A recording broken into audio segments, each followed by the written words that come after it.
Good evening. Hello, mate. Can you hear me all right? I can hear you perfectly. Thanks, Daniel. How are you, man? I am very good right now. It's quite early here, but it's nice and fresh. How are you doing? Yeah, I didn't realize it's already next day for you, actually. I thought it was middle of the night. I'm all good, I've been doing interviews all evening, and my apologies for this being a little bit awkward one, but I never heard about the 7:30 appointment. So, and I actually thought you meant for tomorrow. Um, so basically Wednesday and not today. So, yeah. Oh, Oh well, I mean, eventually, if we make it work now, then that's fine. Probably Kelly just forgot to mention it or to confirm it. yeah. Apparently, they don't have any internet right now, and their server's dead. So that's what she told me. But Ah, yeah, it's nobody's fault. It's fine. Well, look, it's great to be speaking with yet another one of Germany's thrash metal greats. Intermination is still a few days out, but it's getting high praise. You guys must be feeling on top of the world right now. oh, I'm not sure if it's on top of the world, but we're but we're definitely happy. I mean, we work pretty hard on this record, and we feel it represents the band in a very good way for the shape we're in at the moment. So, yeah, just eager to get a release, eager to get to have the songs being heard by people who care about the style, and yeah, and then next up hitting the road and playing the songs live. Yeah. Every other thrash band under the sun is named something to do with, I don't know, death or destruction or having other violent connotations, but the band's name is inspired by the writings of Edgar Allan Poe, is that correct? I would guess so. Like I think I pulled that out of a hat somewhere along the way, because we were frequently asked about the root of the name, basically. I used to read a lot of weird stuff when I was a teenager, and I think I picked up the term somewhere there. Not sure. I'm not gonna lie. I don't even remember if it was a poem or not. It's such a long time ago, but it would make sense. Yeah, something like that. Eventually it gave us a tough beginning because it's a weird name for such a extreme band. But I guess it's our name. We wanted it to be enigmatic or unique, and I think in a way it is, even Well, though it sort of confused people, right? yeah, I mean, they hear the name and they think, is that really a thrash metal band? Yeah, Yeah, yeah, sorry about that, but eventually, it will come down to them having to check out the music and not just staying with the name. So, exactly. hopefully, in the turn of 23 years, some people will have not only avoided us because of the name. Well, yeah, I think it's the kind of thing that makes people want to listen to the music. Yeah, in a way, I've heard from people that they were mistaking us maybe for a goth band or something like that because of the name, which I guess when you think about the name, I understand that. Then again, there's a lot of other very weirdly named bands out there that just Oh, yeah. happen to think that I don't know. Would you imagine strapping young lad to be that extreme metal monster? Not really, right? No, no, definitely not. Yeah, I suppose the band has always been your baby with the huge lineup changes that came out about around the time of Icarus. Did you think of the band as being rebirth? Yeah, I think in a way we did. This is why we also like sort of themed the album around it, and some of the lyrics deal with that. I mean, I was actually ready to follow the band in 2011, Oh but it wow. was yeah, just like too much struggle, too much energy going into it, and then this was the second full lineup collapse that we had throughout the year. So I was talking to Marvin, our guitarist, who is one of my oldest friends in music and in business. He's always been there for the band as a session member on and off throughout the years. And I was talking to him, telling him, you know what, I think I'm at the end of the line with the lineup and with my energy for it. And he said, you know what, let me give it a shot and see if I can assemble the right drummer. And I have some kick-ass song ideas that I want to present. And eventually he gave a new breath of life to the band again with his input and his availability on the time for Icarus. He wrote the whole record himself as a guitarist.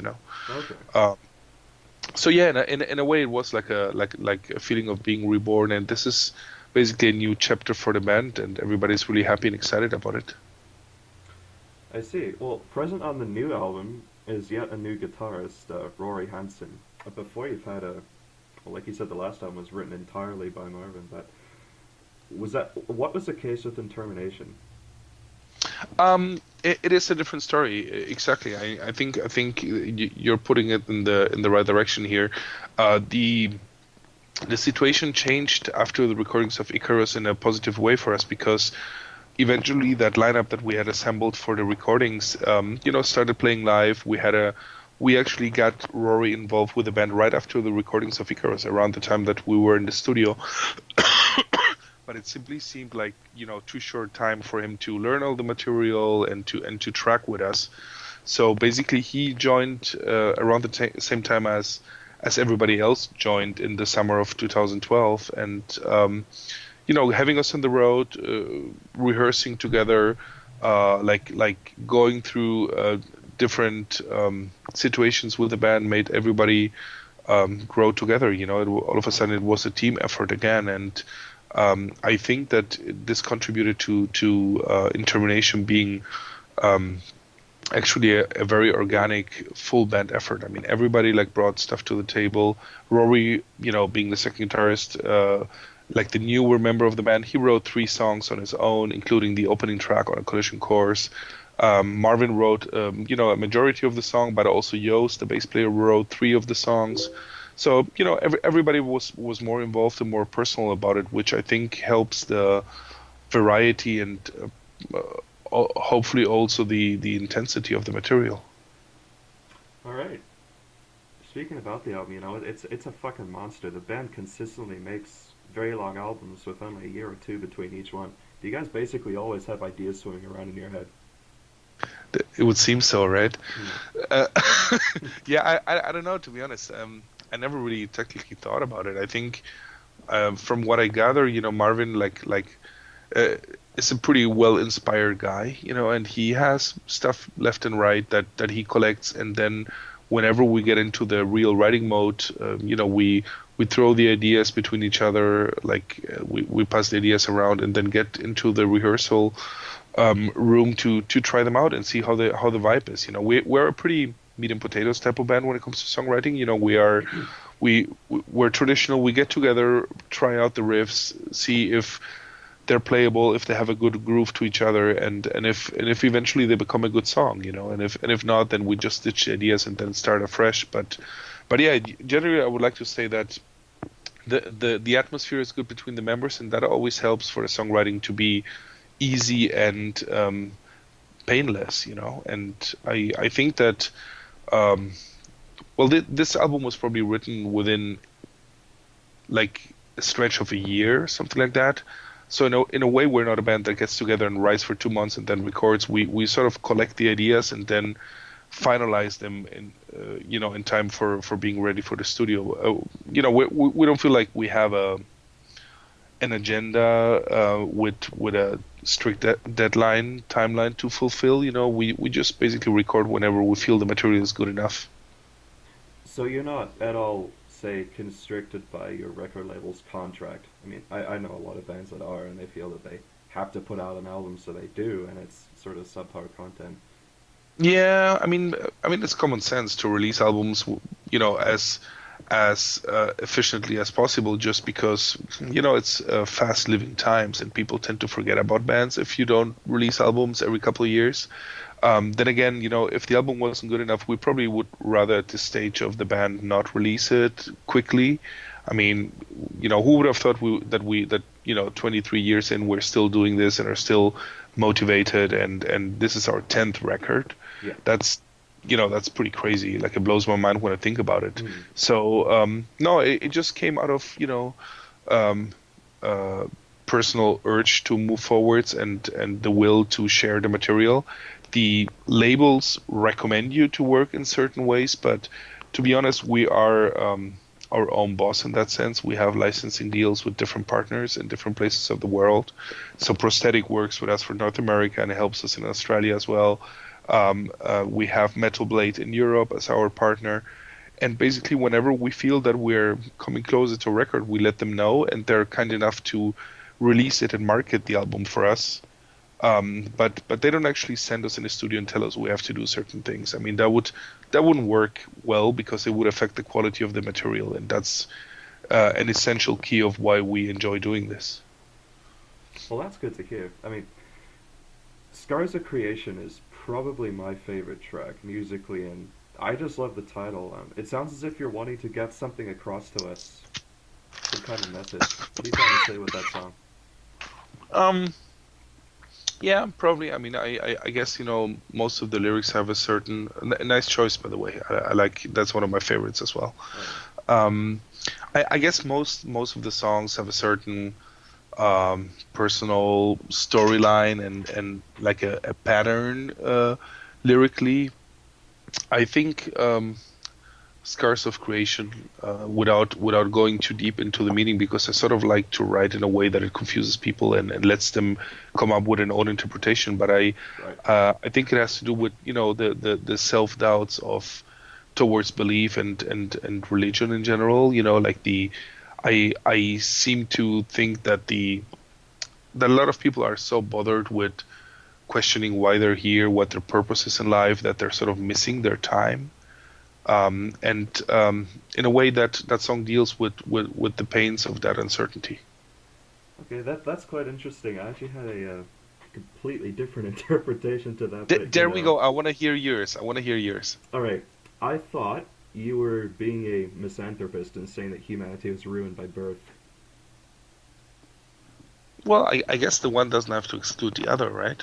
Okay then. I mean, it's I just find it so, yeah, concerning in a way that like even for myself or for yourself, that we're being put into a role as a human being that doesn't have an absolute explanation. I mean, I guess in some way, like the urge is like to to carry the lifeline along, to get to put kids into this world, to carry forward with the stream of humanity. But really, is that what makes living important? Or is it a temporary self-satisfaction? Is it maybe something else that we were just not told about, what our role is here for? So and those things, like, no matter how I'm gonna say how um, satisfied you are with yourself, those thoughts and doubts at some point will catch up with you, and you will reconsider again why you're doing this, and why you're doing certain things in everyday life. And I just find that very struggling. And I guess writing lyrics like this one is probably part of me trying to fight that conflict as well. Okay, that sounds about right. Oh, look, you guys have been well known for exploring elements of both thrash and death metal on the same album. As far as I can tell, there actually aren't that many bands that do that outside of, I don't know, Possessed. Was it there with you from the beginning, or was it sort of a natural progression to combine the two? That's actually cool that you're name dropping Possessed. I mean, it's not a direct influence, but I see what you mean with that. I don't know. I guess it was our first maybe demo and the first album were maybe a little bit different because of how the lineup was different and how we were still not like settled with our style. There was some doom stuff in there, some more hardcore as well, just because it was a beginning time and we were still like seeing what works best. Yeah. But in general, yeah, I think it is the um, inbreeding like of different styles of influences. I mean, we sort of grew up with the Bay Area thrash scene, which is what probably as starting fans of the style we will never ever be able to deny and get rid of. So that's in our system. And then we were very big on the first wave of death metal of late 80s, early 90s. So I guess that those two backgrounds sort of naturally merged and made us want to go for good songwriting, old school thrash structuring, with the power of the riff being in the center of attention. I mean, this is what makes us a thrash band, basically, that we care about the riff more than anything else. And then, the death metal thing is the brutality. Obviously, the vocals are pretty rough. The speed sometimes and the heaviness has a lot to do with how the death metal style is appreciated. So I guess it's between those two worlds, and it used to be more common than it is today. Like a lot of bands. I remember, well, Malevolent Creation is another example. It's not a pure death metal band. At the same time, it's not at all a thrash band. They're heavier than that, or um, trying to think of more examples, but there really aren't so many anymore that offer you like a fair mix of the two styles. I turns out we mostly toured with death metal bands because some of the thrash scene thought we were too extreme for them. Okay. But I guess we're just comfortable sitting in the middle because of how we enjoy both styles, and sometimes it feels good to be like the most melodic, most light band of a package with death metal bands, and sometimes it feels good to be, the heaviest, more extreme band when we're touring with thrash or even more traditional metal bands. Right on. Considering I'm not really sure what word to use, the density of your career, the massive no filler albums that came out year after year, you guys still managed to have time for touring, and even three of the band's members also in I Chaos. How do you guys thrive on just being busy every day? Uh, I guess fun helps. Like I think it's keeping us challenged that we see this band going somewhere and that we are given opportunities to showcase the music, be it on a recording format or be it on stages. Um, I think by definition, this band is a live act. The style Right. of music like comes across in a more intense and a more dynamic way at live shows. So we definitely would be under challenged if we were only a recording like studio type of band. Um, I think we would be doing the wrong style for that also. Yeah. Um, but yeah, but the one sort of like results in the other. We go out on tour, get newly inspired, have a good sense of unity, come back, want to write new songs. Once those are written and recorded, we want to get out and play them live. So it's sort of like a chain reaction, basically. And it's the wheels started turning a while ago, and I guess it hasn't stopped. We don't really think about it too much. Yeah, well, I've always thought as thrash music, it basically has to be played in a live setting. It should no way be, relegated to the studio. Yeah, I would agree. I mean, it's like to have the compact sound, like extreme volume in a concert hall, in a club, the roof hopefully dripping from sweat, and some people yeah, appreciating what you're doing and getting a direct in your face reaction. I think that's the best setting for this style of music. Yeah. Oh yeah. Speaking of which, I see you got a few tour dates lined up for Eastern Europe. What can you look forward to for the remainder of the year as far as live appearances go? Well, hopefully as much as possible. We're gonna do like some first shows with the new material now in June. To launch the album pretty much. Then we have a European tour in October, and we're looking at, yeah, just opportunities throughout the next 12 months to like go wherever the music can take us. We'd be amazed if we could make it over you know to you and your people over there. I mean, it's been a big dream of ours. Even though we went 3 times to Japan, we never made it like the couple of extra miles to make it to Australia and New Zealand. But it's still there as a dream that we want to make come true one day, to come over. So yeah, hopefully we'll have an interesting schedule and interesting opportunities. Yeah, well, I mean, I'd love to see you guys here. We actually have quite a decent underground death thrash scene here. I can already name off a few bands that'll look pretty good in the support bill. Cool. But Yeah, I mean we're all ears for that. I mean I remember friends of ours in Warbringer have been over there. They told us really good things about the scene. yeah, So yeah, hopefully we can make it work at some point. yeah. Um, a lot of promoters are actually bringing over a hell of a lot more bands than they have in the past 2 years, more so than they've been in the last 10, which is nice to see. So, it could happen. Mhm. But that actually brings us to the end of it. I wish to thank you for your time, of course. Do you have any final words? Final words. Now the pressure is on me. Um, yeah. No. Well, I would like to personally thank you for the the time and the support you're giving us. I mean, it's we don't take that for granted. I mean, especially since it's the first time that we're talking to each other. I do appreciate that, and thanks for checking out the record, and hopefully it will it will inspire some other people to also like give us some of their time and some of their attention. Well, to be honest, I'm actually a new fan to the band. This is actually the first of your material I've heard, so yeah. Perfect. Yeah, there you go. That's so it was worth it, to not split up after a couple of records. Exactly. Yeah, but that's how it is. I mean, it's like it has a lot to do with timing, with reaching the right ear in the right moment, with with being well promoted and all that. So yeah, so hopefully this Intermination record will open up some new doors as well. Exactly, yeah. Well, take care. Thank you very much, Danny. You have a nice day, right? You too. Bye bye. Okay, bye bye.